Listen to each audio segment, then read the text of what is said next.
جب نہ جان جا رہی ہو نہ عزت جا رہی ہے تو پھر پیسہ بھی شریعت میں حکم ہے کہ اس کی بھی حفاظت کرو. دنیا مسافر خانہ ہے. میں بار بار بیان میں کہتا ہوں, میں کیا کہتا ہوں, قرآن کہتا ہے, لیکن اس کا مطلب یہ نہیں ہے کہ اس میں چیزیں پھینکنا شروع کر دو آپ کہ یار ویسے ہی گزر جائے گی تو کوئی بات نہیں, اڑا دو, ختم کر دو, مر جائیں گے تو ویسے ہی ختم ہو جائے گا. تو مر جائیں گے تو ختم ہوگا, لیکن اس سے پہلے ختم ہو گیا تو ٹائم سے پہلے مر جائیں گے. سمجھ رہے ہیں؟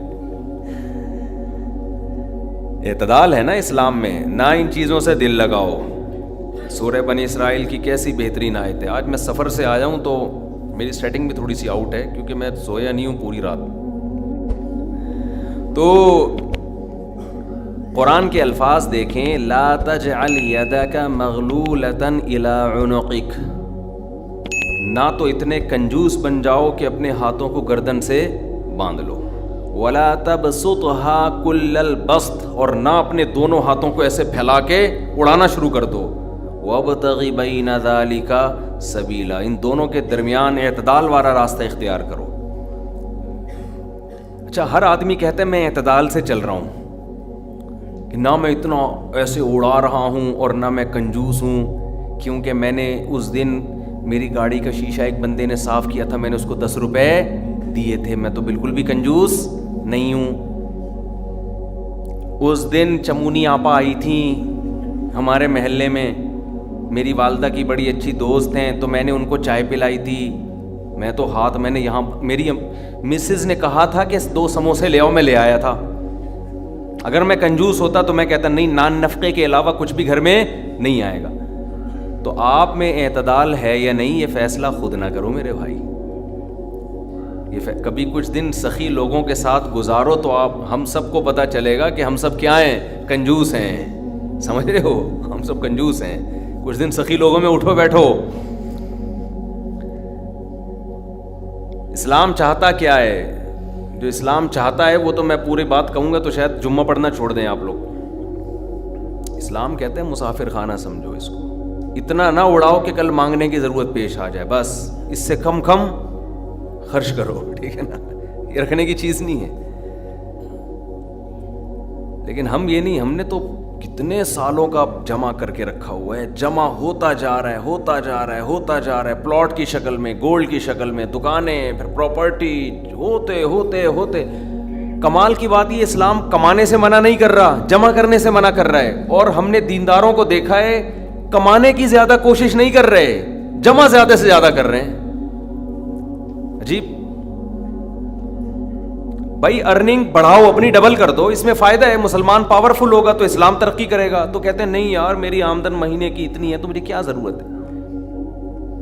لیکن اس آمدن کو کیا کر رہے ہیں, جمع کر رہے ہیں. بھائی کمائی ڈبل کر دو تاکہ خرچ بھی کیا ہو جائے, خرچ اچھی جگہوں پہ شروع کر دو.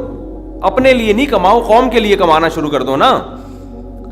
ڈبل کمانا شروع کر دو, 4 گنا کمانا شروع کر دو, لیکن اس کمائی کو پھر خیر کے کاموں میں خرچ کرو.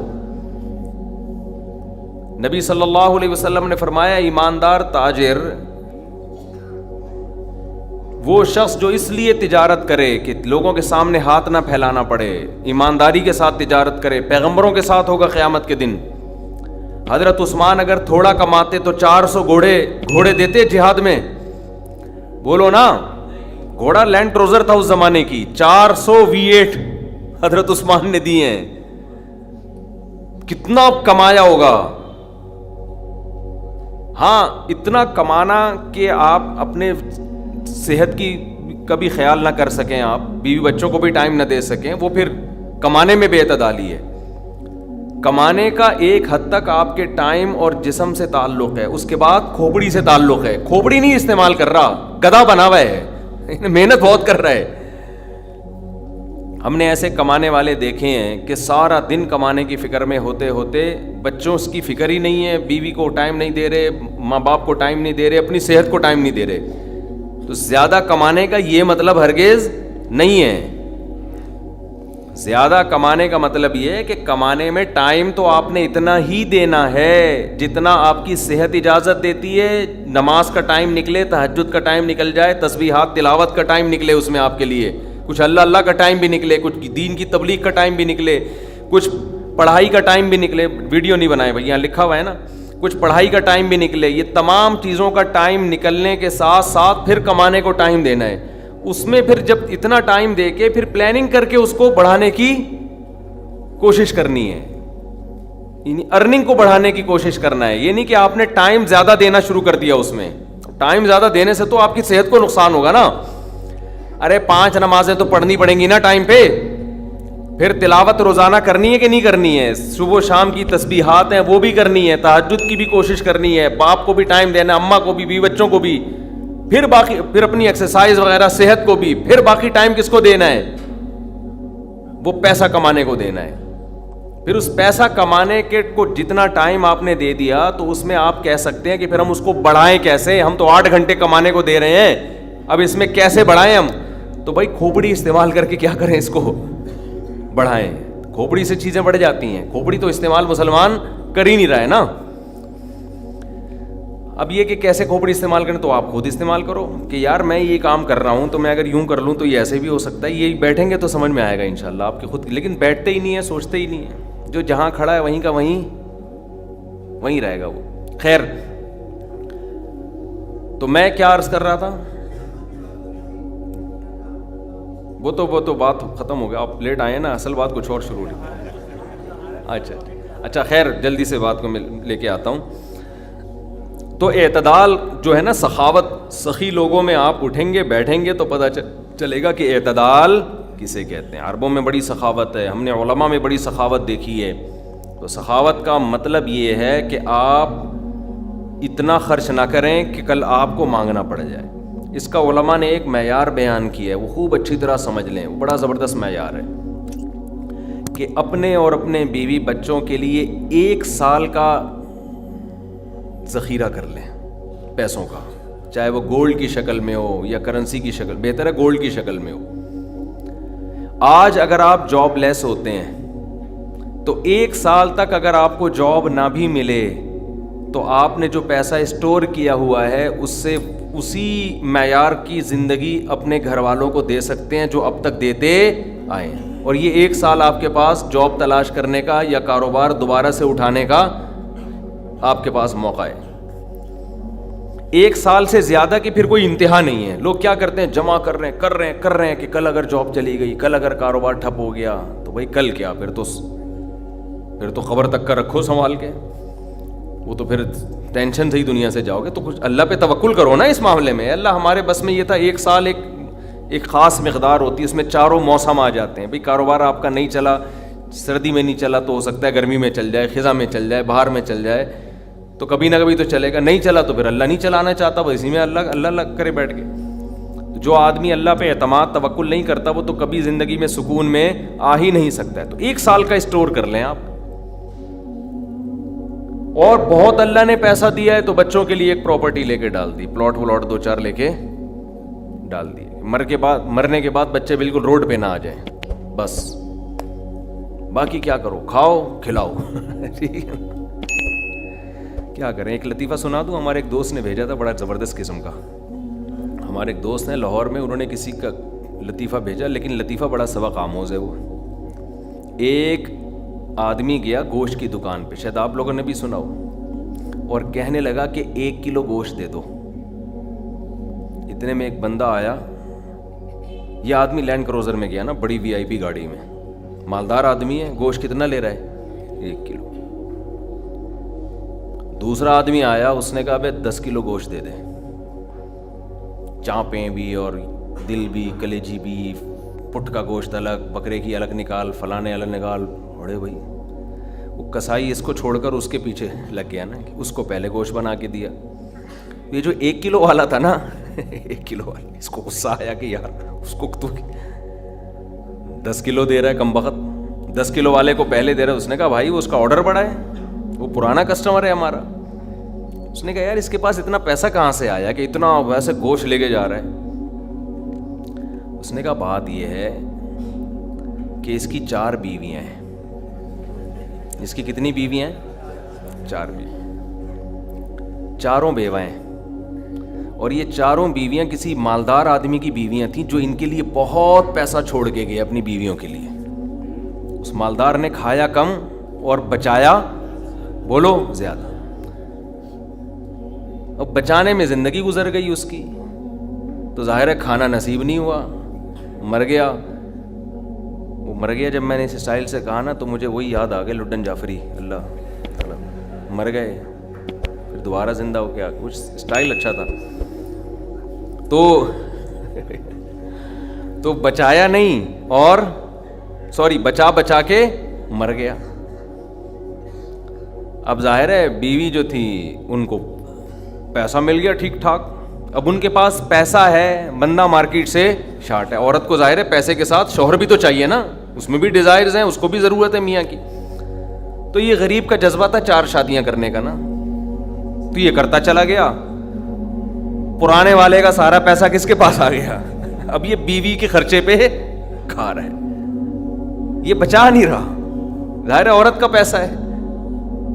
تو یہ دوسرے کے پیسے پر ان کی بیویوں سے شادی بھی کی ہوئی ہے اور اس دوسرے کے پیسے پر کھا بھی رہا ہے، اس لیے یہ 10 کلو گوشت لے کے جاتا ہے. سمجھ رہے ہو؟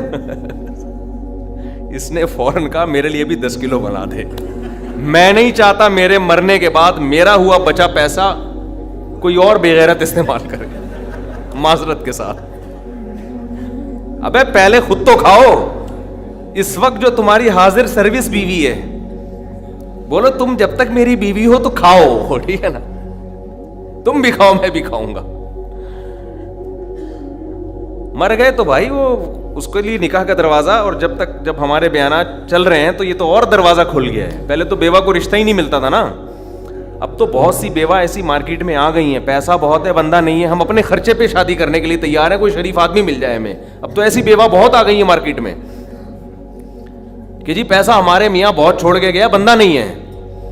تو میں نہیں کہہ رہا آپ بیوی کے لیے پیسہ نہ بچائیں، لیکن یہ دماغ میں رکھیں کوئی بغیرت آپ کے پیسے پہ آپ کی بیوی کے ساتھ زندگی گزارے گا، خرچہ آپ کا ہوگا، آپ اس کو پیسہ دے کے جا رہے. تو اعتدال اس چیز میں ضروری ہے. ایسے لاوارث نہ چھوڑو اپنے بیوی بچوں کو، لیکن اعتدال اتنا بھی نہ دو کہ ہری ہری سوجنا شروع ہو. بچوں کے لیے بھی بناؤ کچھ. خیر، کہاں سے کہاں بات چلی گئی یار. تو جلدی سے بات کو سمیٹتا ہوں، کیا کروں پھر گھوم پھر کے ادھر ادھر دائیں بائیں جانے لگتے ہیں. تو یہ میں ان لوگوں کے لیے یہ لطیفہ ہے جو بہت زیادہ بچانے کی فکر کرتے ہیں. میں کہتا ہوں نا، آپ اپنی اولاد کے لیے بچا رہے ہو، اپنی اولاد کے لیے بچا رہے ہو، کھا نہیں رہے، نہ خرچ کر رہے ہو بچوں کے. تو بچے پھر جب بچوں کے پاس آئے گا تو وہ اپنے بچوں کی فکر میں بچائیں گے. تو آپ بھی تو خود کسی کے بچے ہو نا، آپ کھاؤ، بولو مجھے اپنے ابا کے بچوں کی فکر ہے، میرے ابا نے میرے لیے چھوڑا تھا، میرے بچوں کے لیے تھوڑی چھوڑا تھا. اور اگر آپ کے ابا نے آپ کے لکھ کے بجائے آپ کے بچوں کے لیے چھوڑا تھا تو آپ کے ابا تو بڑے بے وقوف تھے، کیونکہ بچوں کے لیے بھی اس لیے چھوڑا کہ وہ اپنے بچوں کے لیے چھوڑیں، پھر تو کھائے گا کون پھر اس کو بیٹھ کے. بات یہ کہ اللہ پہ اعتماد اور توکل بالکل ختم. یہ بھول گئے ہیں کہ جب انسان دنیا میں آتا ہے تو صرف پیٹ نہیں لے کے آتا، 2 ٹانگیں 2 ہاتھ کمانے کے لیے لے کے بھی آتا ہے. آپ کا بچہ اپاہج ہے تو سمجھ میں آتی ہے بات، 2 ہاتھ 2 ٹانگیں، تو بھائی جیسے آپ نے کمایا وہ بھی کمائے گا انشاءاللہ. جب آپ پیدا ہوئے تھے خدا نے آپ کی ماں کی چھاتیوں میں آپ کے لیے رزق پیدا کیا تھا. آپ کا بچہ پیدا ہوا تو اس کی ماں کی چھاتیوں میں بھی خدا نے رزق پیدا کیا ہے. تو اس کا مطلب رزق بچہ لے کر آ رہا ہے. تو فکر کرو اعتدال کے ساتھ، اس کو سروں پہ مسلط نہ کرو، مسلط نہیں کرو. مسلط اتنی کرو کہ بس میں نے کمانا ہے، بیوی بچوں کو فی الحال کھلانا ہے میں نے، اس کے علاوہ رزق کے دروازے کھل رہے ہیں تو کھلے، جتنا اللہ کھول دیتا ہے. بعض دفعہ نہیں کھولتا اللہ تعالیٰ، یبسط الرزق لمن یشاء ویقدر، جس کے لیے چاہتا ہوں رزق کھول دیتا ہوں، جو جس کے لیے نہیں چاہتا وہ ایڑیاں کس رگڑ لیتا ہے مگر رزق کا دروازہ نہیں کھولتا. تو ٹینشن کس بات کی ہے؟ یہ تو اللہ کے ہاتھ میں ہے. آپ نے کوشش کرنی ہے، نتیجہ آپ کے ہاتھ میں نہیں ہے. اللہ غریب رکھے تو بھی خوش، انجوائے کرو یار، جس نے مجھے کھلا دیا تو بس میری ضرورت بھی 2 پراٹھے ہیں تو میرے بچوں کی بھی یہی ضرورت ہے، اللہ ان کو بھی کھلا دے گا. اللہ میں لاہور سے آیا ہوں، پراٹھا آتے ہی پراٹھا کھایا ہوٹل پہ جا کے، اتنا مزہ آیا کہ سبحان اللہ، نہیں ملتے پنجاب میں یہ والے پراٹھے. یہ چیز نہیں ہے پنجاب میں. پنجاب میں لسی ہے، پائے ہیں ہوں گے بھائی، یہ چیز نہیں ہے بھائی. رفیع بھائی بہت دیکھ لیا، مایوس ہوتا ہے نا انسان جا کے، وہ ناشتے کا وہ لک ہی نہیں آ رہا ہوتا. تو ہماری ضرورت بس یہی ہے تو اللہ دے دے تو ٹھیک ہے بھائی, کچھ بہت دے دیا, کھا بھی لیا, استعمال بھی کر لیا, تو چلو یار ایک آدھ بحریہ ٹاؤن میں بچوں کے لیے پلاٹ بنا کے چھوڑ دیا, مر آ جائیں گے تو چلو. اس سے زیادہ tension tension tension tension tension آخرت کی ہے. ہمارے ایک دوست نے پراپرٹی لی, اس کے ساتھ ہی قبرستان بھی ہے, تو بار بار وہاں کھڑے ہو کے بول رہے ہیں کہ یار دیکھو, میں ان سے کہہ رہا تھا, ان کو ڈرا رہا تھا, میں نے کہا آپ اپنا پلاٹ دیکھ دیکھ کے خوش ہوتے رہتے ہو, اصل پلاٹ تو یہ ہے, یہاں ہے, تھوڑے دنوں میں کدھر آنا ہے, ادھر آنا ہے. میں نے کہا یہاں آپ جو پلاٹ لیا اس پہ مکان بناؤ گے 10 15 20 سال کی کہانی ہے آپ کی, اس سے زیادہ کی مجھے سفید بال دیکھ کے لگ رہا ہے کہ ہوگی نہیں. اور یہاں 20,000 25,000 30,000 پتہ نہیں کتنا رہنا پڑے. تو جب اپنی پراپرٹی کو دیکھنے جاؤ, ساتھ میں یہ قبرستان پہ تھوڑی دیر کھڑے ہو کر دیکھ لیا کرو کہ یار آنا کہاں ہے, ادھر ہی. تو اتنا زیادہ خوش ہونے کی بالکل بھی ضرورت نہیں ہے. اس کی تیاری کیا کی ہے, اس قبر کی, اس کی تیاری کرو. اس کی تیاری ہے راتوں کو تہجد, اللہ کے سامنے گڑ گڑانا, نظر کی حفاظت کرنا, حرام کھانے سے اپنے آپ کو بچانا, اپنی اولاد کی اچھی تربیت کرنا. یہ اس کی تیاری ہے اس قبر کی. ذکر کرنا, دیکھو یہ جو ہم ذکر کرتے ہیں نا, لا الہ الا اللہ یا سبحان اللہ والحمد للہ, یہ ہلکے کلمات نہیں ہیں. لوگ اس کو ہلکا سمجھ رہے ہوتے ہیں نا, کہ کوئی تسبیح پکڑ کے لا الہ الا اللہ اللہ اللہ کر رہا ہے بیٹھ کے, کیا کر رہا ہے, ٹائم ویسٹنگ, معاذ اللہ. اللہ کو سب سے زیادہ یہ عمل محبوب ہے کہ میرا تذکرہ کر رہا ہے. ہم جب دنیا کا تذکرہ کرتے ہیں, پراپرٹی وہاں چلی گئی, ابے تجھے پتہ ہے وہ بھی ہاتھ سے نکل گئی پراپرٹی, اور یہ بھی ہو گیا اور وہ بھی ہو گیا, ابے تجھے پتہ ہے آج کل کون سا بزنس چل رہا ہے, صبح و شام دنیا دنیا دنیا جو کرتے ہیں نا, اس میں ہمیں دلچسپی ہے, اللہ کو کوئی دلچسپی نہیں ہے. یہ فنا ہونے والی چیز ہے. اور اگر ہم زبان سے لا الہ الا اللہ اللہ اکبر شروع کر دیں تو اس میں ہمیں دلچسپی نہیں ہے, لیکن اللہ کو اس میں بہت دلچسپی ہے. نبی صلی اللہ علیہ وسلم نے فرمایا اللہ کے ذکر کے علاوہ سب کچھ اس دنیا میں باطل ہے, سب کچھ باطل ہے. دنیا کا تذکرہ بھی اللہ کے لیے ہو تو اچھا ہے. آپ پراپرٹی بھی لے رہے ہیں تو یار اللہ کے لیے لے رہا ہوں میں, کہ اللہ کا حکم ہے کہ سب اڑاؤ نہیں, کچھ اگر اللہ نے وسائل دیے تو کچھ بچا لو اولاد کے لیے, تو اللہ کا حکم ہے تو یہ ذکر بن جائے گا. لیکن ہمارے ایسا نہیں ہے ہمارا مزاج. ہم تو دنیا کے چسکے لے لے کے تذکرے کرتے ہیں ہر وقت. تو یہ اس کی اگر ہم معمول بنا لیں نا, تسبیح ہاتھ میں رکھیں, میں نے دیکھا اس کا بڑا اثر پڑتا ہے. لاشعوری طور پر انسان کی زبان چلنا شروع ہوتی ہے, لاشعوری طور پر. تو عادت ڈالیں اللہ کا نام لینے کی, اس سے دماغ ہٹے گا. یہ جو گند میں دنیا کے گٹر جو ہمارے حضرت فرمایا کرتے تھے, دنیا کی محبت کے دلوں میں گٹر ابل رہے ہیں, تو سکون کہاں سے ہوگا؟ سکون خوشبو میں ہوتا ہے, گٹر کی بدبو میں تھوڑی ہوتا ہے. یہ دنیا کی محبت میں بھی اسمیل ہے, ایک بدبو ہے.